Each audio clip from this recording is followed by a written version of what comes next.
안녕하세요. 우리 가족 건강주치 이혁재 원장이에요.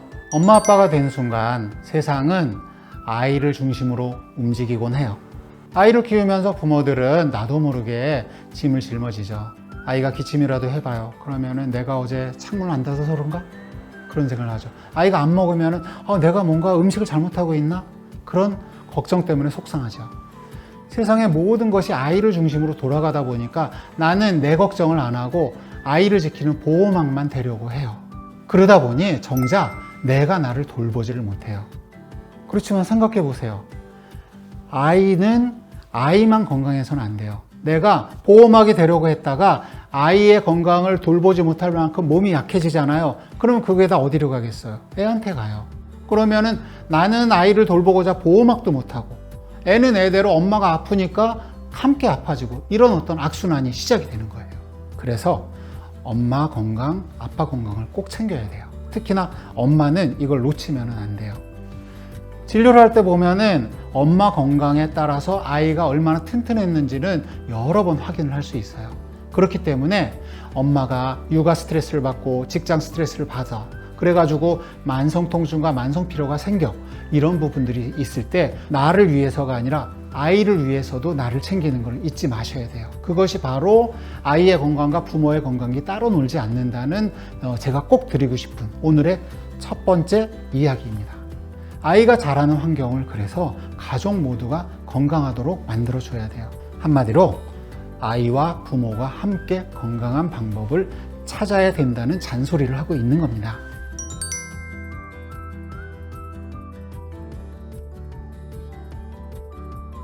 아이를 사랑하는 엄마와 아빠에게 제가 꼭 전하고 싶은 이야기가 두 가지가 있어요.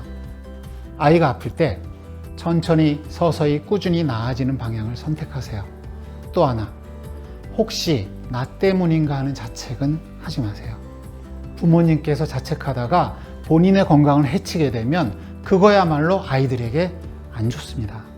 아이는 부모의 건강 상태에 따라서 몸과 마음이 함께 따라가게 되거든요. 부모님께서 피로하면 아이도 피로해요. 엄마 아빠가 우울하면 아이도 우울해요. 아이를 위해서라도 본인의 건강을 소홀히 할 수 없는 이유가 이것 때문이에요.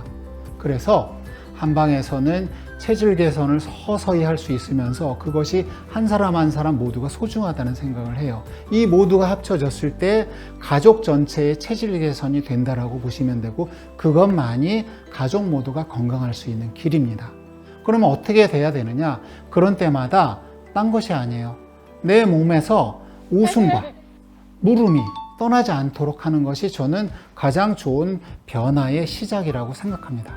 진료실에서 보다 보면은 처음 만났을 때보다 아이나 엄마 아빠의 웃음이 피어나는 게 점점 늘 때가 있어요. 아이들은 체질이 개선되고 있다고 볼 수 있어요. 그것만인가요? 엄마 아빠들도 마찬가지예요. 그래서 자기의 웃음이 아이한테 전염이 되고 아이의 웃음이 나에게 전염이 되는 바로 웃음 바이러스가 온 가족에게 퍼지고 있는 것이에요. 근데 이것과 함께 또 하나가 있어요. 바로 호기심을 잃지 않는 거예요. 이것도 궁금하고 저것도 궁금할 때 아이들이 궁금한 것을 하나하나 물어보잖아요. 그럴 때마다 아이들은 건강해질 수 있어요. 그래서 거꾸로 어떤 때가 문제가 되느냐, 아이나 엄마나 아빠가 서로가 대화를 할 때 아이의 궁금한 거를 됐어, 괜찮아, 뭐 그런 식으로 중간에 말을 끊잖아요. 그러면 아이들은 오히려 건강해지지 못해요. 그래서 아이 건강을 뺏는 가장 쉬운 방법이 뭐냐 하면은 아이의 물음표를 빼버리는 거예요. 그런 일이 없기를 바랄게요. 바로 웃음과 물음이 중요하다는 두 가지 이유입니다. 그러면 우리 가족의 생활 습관을 바로잡는 세 가지 방법을 기억하라고 말씀드리고 싶어요. 평소 무심코 지나쳤던 생활 습관을 바로잡는 것만으로도요, 가족 전체의 건강에 긍정적인 결과가 나타날 수 있어요. 첫 번째, 요즘은 성인들뿐 아니라 아이들도 수면이 부족한 경우가 많아요. 이럴 경우에는 수면이 가장 먼저예요. 잠자리에 드는 것을 억지로 들지는 마시되 일어나는 시간을 일정하게 만들고 서서히 수면의 질을 높여주시는 게 중요해요. 그것이 첫 번째입니다. 두 번째, 바로 일을 할 때나 놀 때 이것이 갖고 있는 의미가 무엇인지를 늘 생각을 해줘야 됩니다. 물었을 때 물음에 대해서 웃음꽃이 피고 여기에 하나를 덧붙이자면 바로 이 모든 것들을 느끼는 거예요. 다시 말해서 물음표에 대해서 느낌표가 같이 들어오는 그 두 가지를 놓치지 않으라고 꼭 얘기해 주고 싶네요. 그렇게 하다 보면은 의미 있는 일과 재미있는 일이 둘이 결합이 돼요. 이 결합이 되면은 삶이 재미도 있고 의미도 있다. 그러면 그건 다 된 거 아닌가요? 그런데 사실은 이게 건강에 매우 중요한 가치와 의미를 만들어줍니다.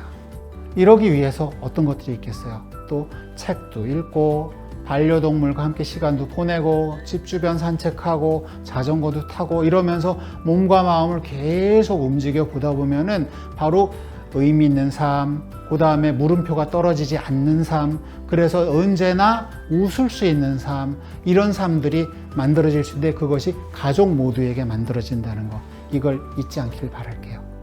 세 번째, 바로 함께하는 여행이나 산책이나 독서, 영화 관람, 낯선 음식을 체험하는 여러 가지 경험들을 다시 한 번 더 내가 기억하면서 또 만들어내는 거예요. 이런 것들을 바로 뭐냐면은 감성 지능을 높인다라고도 얘기를 하고 있어요. 내가 겪었던 일을 겪었던 일에 끝내지 말고 몸과 말과 글을 통해서 누군가와 자꾸 소통을 하세요. 그 소통을 하면서 공유된 삶이 또 하나의 감성을 키워주고 서로 소통을 하면서 새롭게 건강을 만들어 갑니다. 그래서 여러분들 모두 절대로 누군가를 버려두지 말고 한 사람 한 사람 생생한 주인공으로서 나의 삶을 그려내고 나의 삶을 써내려 가면서 나의 자화상, 그리고 나의 자서전, 그리고 우리 가족 모두의 자화상과 우리 가족 모두의 자서전을 꼭 만들어서 그저 건강을 지키지 말고 건강을 창작하기를 마지막으로 부탁드리겠습니다. 결국은 여러분들의 가족이 모두가 우리 가족 건강 창작소가 될 수 있도록 그런 좋은 가족을 만들기를 다시 한번 응원할게요. 아시죠? 부탁드릴게요. 구독과 좋아요 둘 다 부탁드릴게요.